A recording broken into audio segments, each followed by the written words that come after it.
All right, hello friends, and welcome to another exciting reading vlog on my channel. In this video, we are going to be reading Alien Reject by Ursa Dax. This is the fourth book in the Fated Mates of the Sea Sand Warlords series, and I haven't started this one yet. I know, wild, me starting a video without starting the actual book. I'm a little bit nervous about this one, and we talked about this when I was finishing reading book 3, Alien Orphan, but this book is my favorite female character, Kat. At least so far, I think she's going to be my favorite her book, and so I'm really excited for that and seeing what her story is going to be. However, she is going to be getting with Galok, who is Boroday's right-hand man, second in command sort of thing.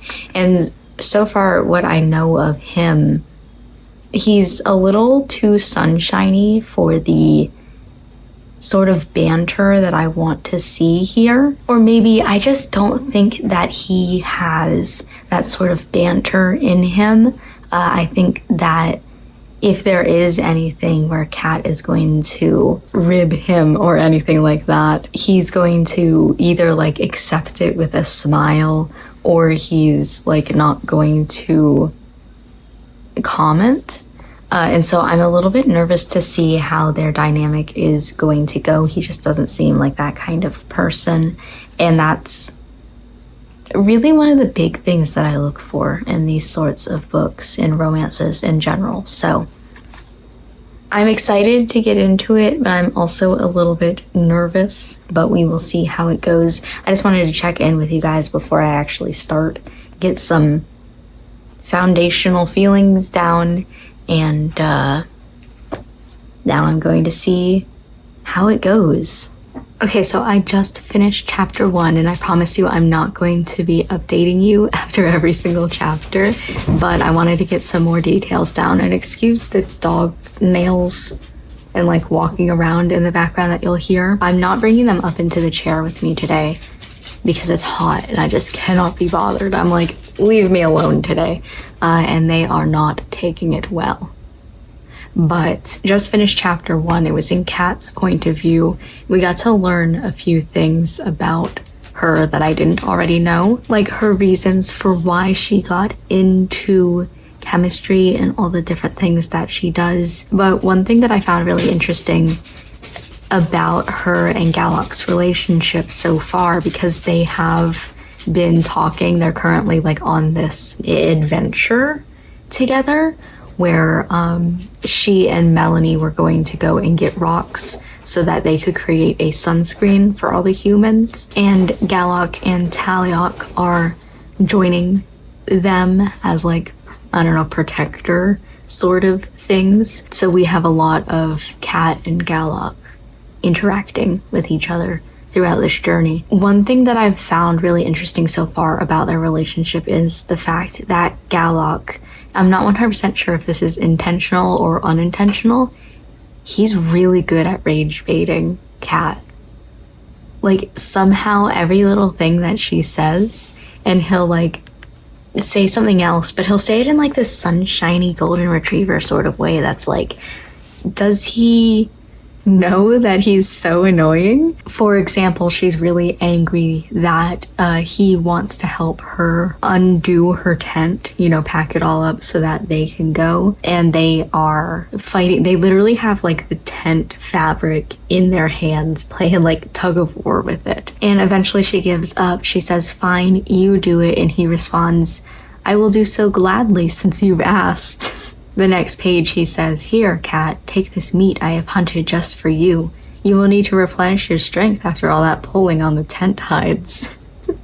While she's already angry about the tent thing to begin with, just little things like that, little ways that he like needles her so far. Like I said, I'm not sure if it's intentional or unintentional. I haven't gotten to his point of view chapter, that is the next chapter, but I'm finding that really interesting. I'm also very interested in seeing, because he's such a golden retriever sort of character, even the book like Kat describes him as a golden retriever, but also like secretly intelligent. I'm very interested to see, there's this scene where they're talking about Melanie and Taliok like interacting and being like, oh, well, Melanie lets Taliok do things for her. And Kat's like, yeah, Melanie and Taliok are mates. You and I are not mates. His little sunshiny disposition darkens a little bit, and I'm very interested in seeing if the sunshiny golden retriever energy is just a front that he puts on. I've never thought about that before, that it could just be the way that he puts himself out into the world but isn't really how he is. I'm very intrigued to see where this is going to go and what all is going to happen. Like I said, I really like Kat. I really want to like Galok. And so far, the first chapter was a really good amount of needling and banter that I am excited to see where this is going to go. It is intentional. He is intentionally rage-baiting her. He just admitted to it. Page 19. He just admitted that he is intentionally rage-baiting her. This is gonna be so good. Okay, so we probably have a few things to talk about considering the fact that it's been hours. I'm at 50% of the way through this book, and I just accidentally woke my dogs up. They weren't expecting me to just randomly start talking. To be fair, they should be used to this. So, plot-wise with this book, we seem to mostly be focusing on that strange new character who we had met the book previous. I forgot his name. Anyway, the like lizard guy from the last book who I had looked up and I had seen that he is getting with Zoe. And I am in the scene right now where we are talking about Zoe. Wild foreshadowing for the next book. And it says she was the only girl we lost in the Zealk attack in the desert when we first landed. And then it describes her as having black braids. And I think that's such a good detail for if you didn't know that the next book is going to be focusing on her, because the lizard alien had said that his mate has braids. So like a little tiny bit of foreshadowing, like, ooh, we're talking about Zoe for one. For two, we know that she has braids. This book does make it sound as though she is dead and she died in the attack, which is a little bit confusing. Like I said, when I originally read the attack at the very beginning of the first book in this series, I wasn't really focusing on Zoe, of course, because I'm just getting into the series. I don't know who any of the characters are. And we had this giant battle, you know? So she kind of just got lost. And with me knowing that the next book is going to focus on her, I know that she made it out alive, obviously. Unless this lizard man's suddenly romancing a ghost, in which case, you know what? That would be interesting, but I doubt that this series is going to go with that. But I don't know, I just wanted to yap about how this book mostly seems to be focusing on their reactions to the lizard man and the fact that, like, there's another alien out there that nobody knows. The three tribes kind of banding together in a way, you know, because they're so antagonistic and they're only recently getting into becoming friendly with each other because of the girls.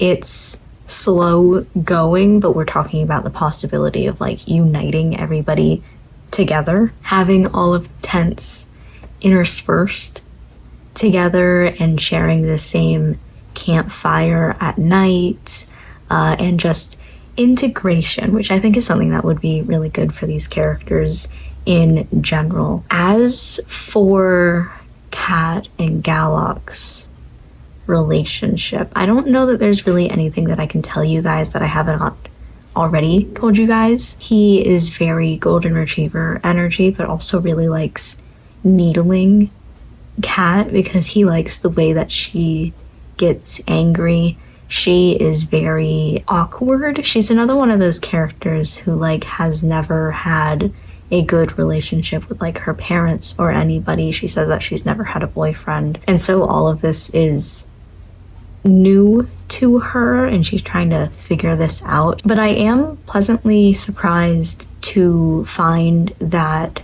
I am enjoying their relationship. You know, I had a little bit of a doubt, but I was like, I really want to, and I am surprised to know that I do actually enjoy it. I'm gonna get back to reading. I'm really enjoying myself. It's only been like a few hours maybe since I started this. I don't remember what time exactly I started this. I want to say 11. It's currently 2, and I have no plans today. As is usual, I am under a dog pile, just stuck here in the chair, sitting. So I'm gonna read more of my book.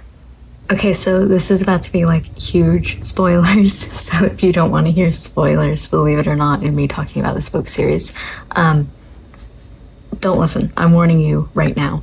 But we are continuing our plot for sunscreen because Kat is like the chemist of the group.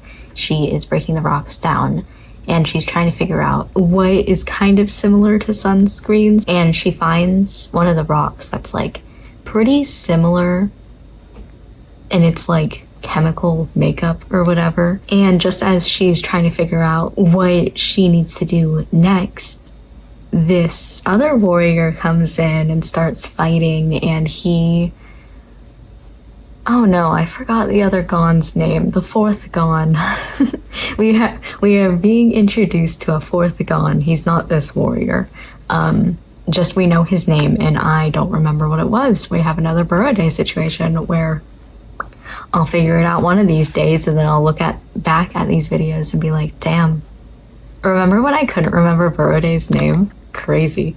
Anyway, the warrior reveals that his Gon was visited by the Lavrika. He has a soulmate in one of the human girls. He is trying to take Kat away because, I mean, for all that he knows, this is the only human girl in existence, right? So obviously it has to be her. And Galok is like, no, you can't take her. So they get into this fight and Galok is dying. Great job, Galok. You're such a good warrior. We're in this scene where Kat is like trying to figure out how she's going to save Galok's life. Obviously she's going to, because we wouldn't kill one of the guys in this kind of story. But she knows nothing about medicine. She can't move him because he's too big. She can't call his, what is basically a horse, but they're more like a centipede sort of thing, because it is too big and it won't be able to get to where they are in the ship where they originally got to this world. And I'm thinking to myself, damn, you know, Zoe is going to be in the next book. This would be a great time for Zoe to show up. And you know what happens on this page right here? You see how much text is on this page? Literally. And when my gaze fell on the figure in the doorway, I wondered if maybe somehow in the fight I had gotten wounded too. I wondered if I'd already died, because I was staring at a fucking ghost. Zoe? Of course it's her. That would make too much sense. I don't know what Zoe...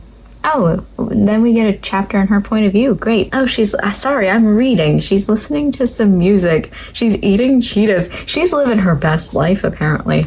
I don't know what her original reason for being on this mission was. Like we talked before about how Cece was brought because she could be a translator. Kat was brought for the chemistry. Melanie was brought for the geology. And then Teresa would have been brought for vet medicine, animal medicine, and things like that, you know?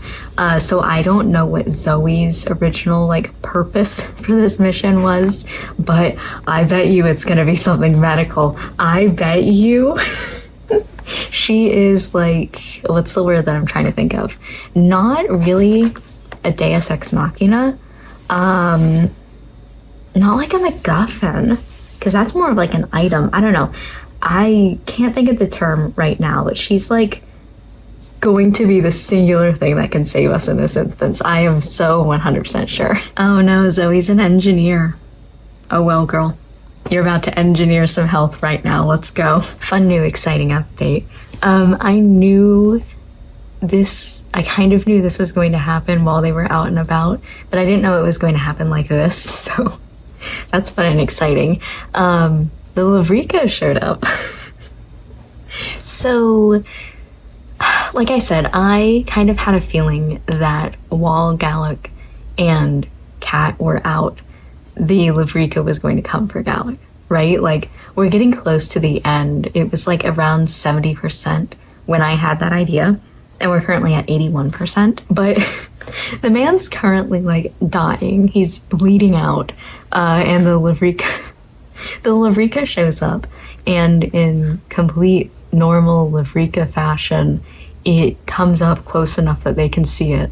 They being Kat and Zoe, because Galok's like dead to the world right now. It kind of like pauses. Hello, it is me. And then just turns around and leaves, which happens every single time.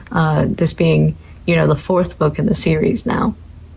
That's just what the Lavrika does. It pops up, it pauses, and then it turns around and it leaves. And that's sort of the sign that like, hey, you, follow. It's your time to get your soulmate. I think it'd be really cool if the Lavrika was here for Kat.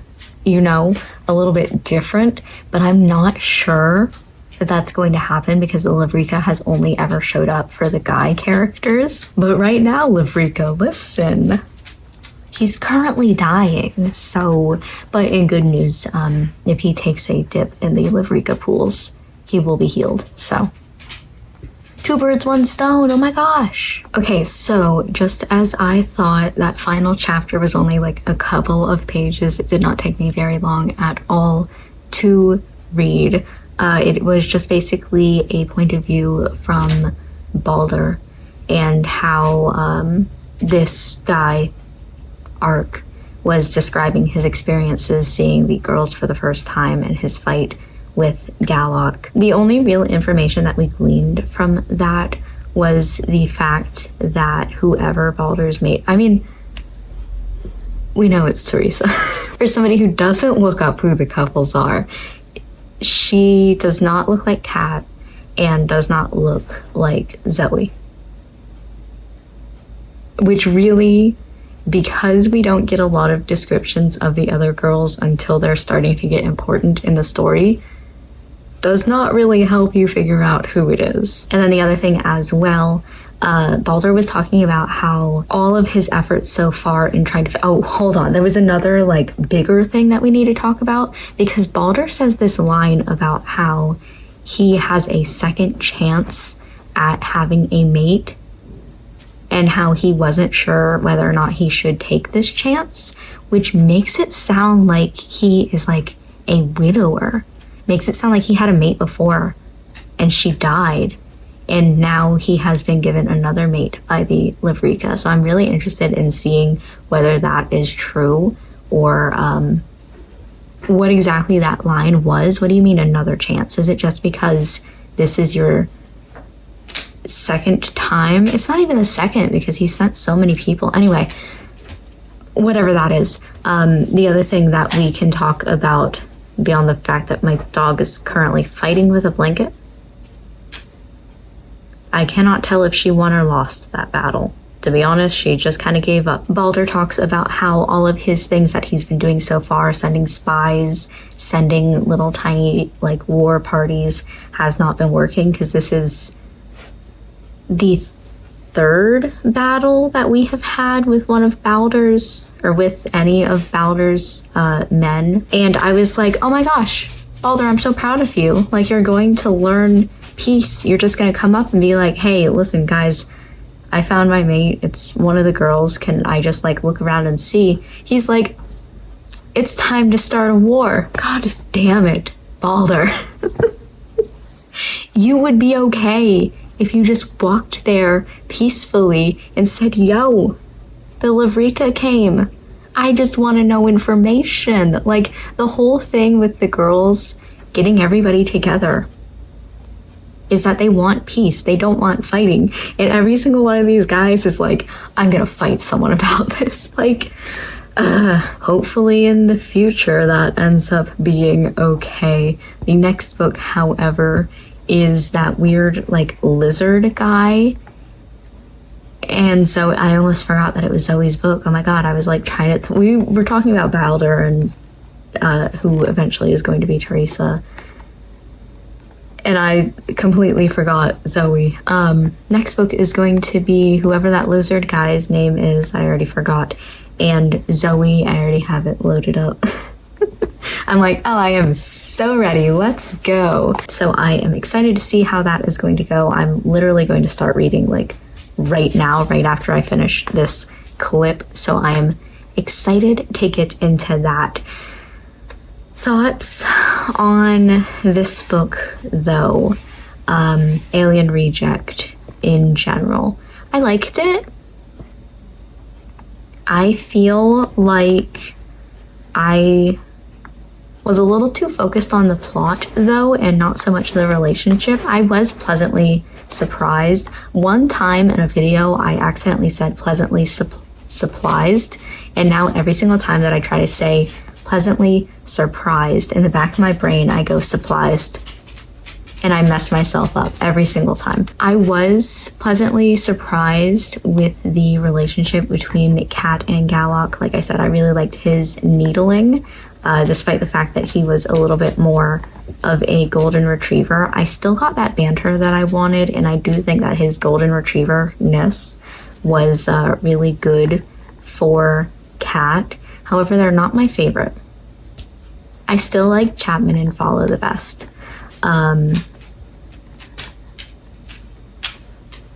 Is the blanket winning this battle? I probably rate that one 4 stars.